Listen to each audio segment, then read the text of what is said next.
if you can't tell by the quality, I got a new microphone, which is why I wanted to wait on continuing this. It's not like anybody's watching it anyways. So today I got nothing done.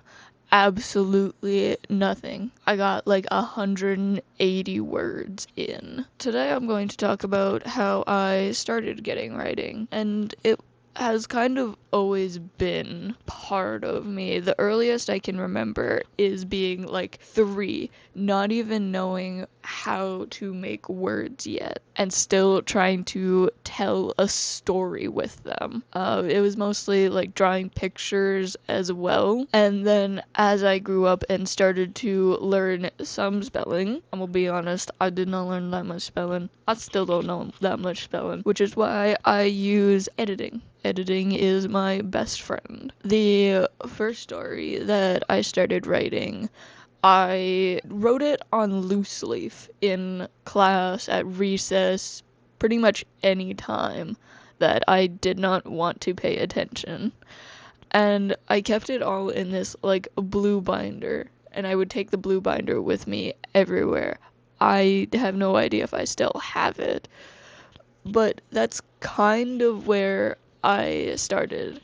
And then during COVID, I stopped writing because I no longer needed that distraction from life. I was going outside and just listening to podcasts or watching YouTube and just chilling in the sun. And then when I got into high school, I got my first laptop from my grandparents as a gift. And the first thing I did was download games on Steam. And the second thing I did was open Word. And I started writing something different. There were 2 things that I wrote in early high school, and one of them was not reaching the line that I wanted it to. I think it only got to like 20,000 words in the first few months, and I wasn't really sure on the drafting. It was more like, okay, you write in one go, and if you don't reach some of these word counts, well, then you got a short story. And at the time, I had no idea what Wattpad was. I had no idea what Wattpad was.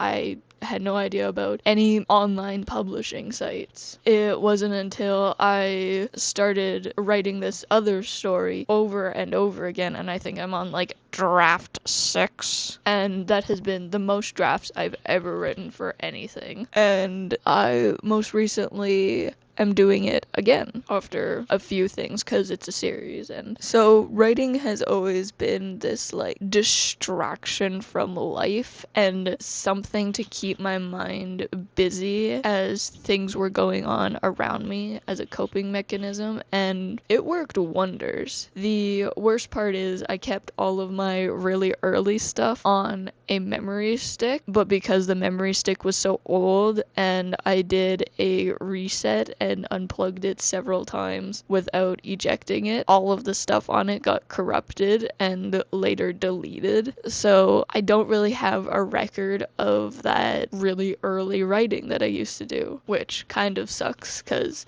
seeing your progression as a writer, especially over like 15 years now, it kind of sucked after I left. But after I switched schools and moved back home to go to school, I was really needing that break from everything, and trying to balance that and healing and school was just a lot. I moved back home in February, and that April I started Our Hope.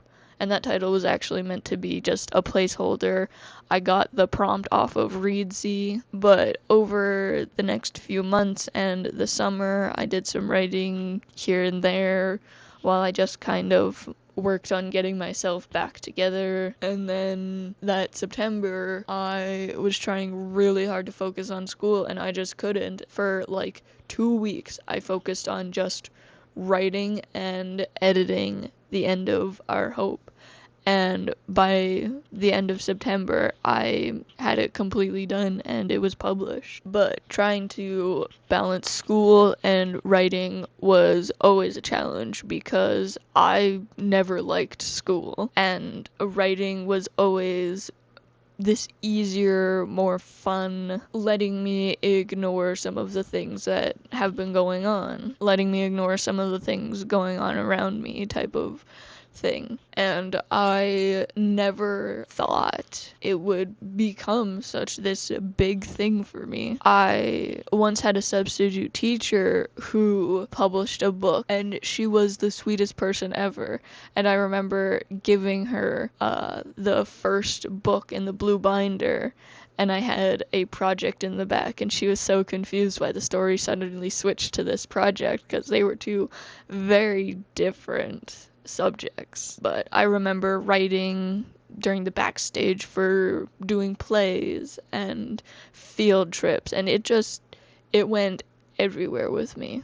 So I cannot imagine my life without writing.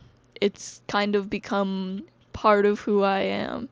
It's never been just a hobby that I randomly picked up. And I was always a storyteller, even in my younger years, and it's so awesome to finally be able to like do it professionally and share it with a lot of other people than just the 10 that I used to talk to. So, yeah, after a brief hiatus, I will be able to continue writing on this project. I also have another project that keeps distracting me that has a deadline by the 28th of September. So I'm gonna try and get those two done as well. So there might not be a lot of writing going on. So there might be slightly less writing going on with two other projects in the background. Plus, I also hope by the end of September that I'm able to release the picture book that I'm working on, because surprise, surprise, of course I picked up another project. I have this really bad habit of picking up new projects and not finishing ones before, and then I get really overwhelmed and end up burnt out. I am so sorry to my boyfriend who keeps telling me not to. But yeah, that's kind of how my writing journey started, what's going on, and updates. I'll catch you all on the flip side.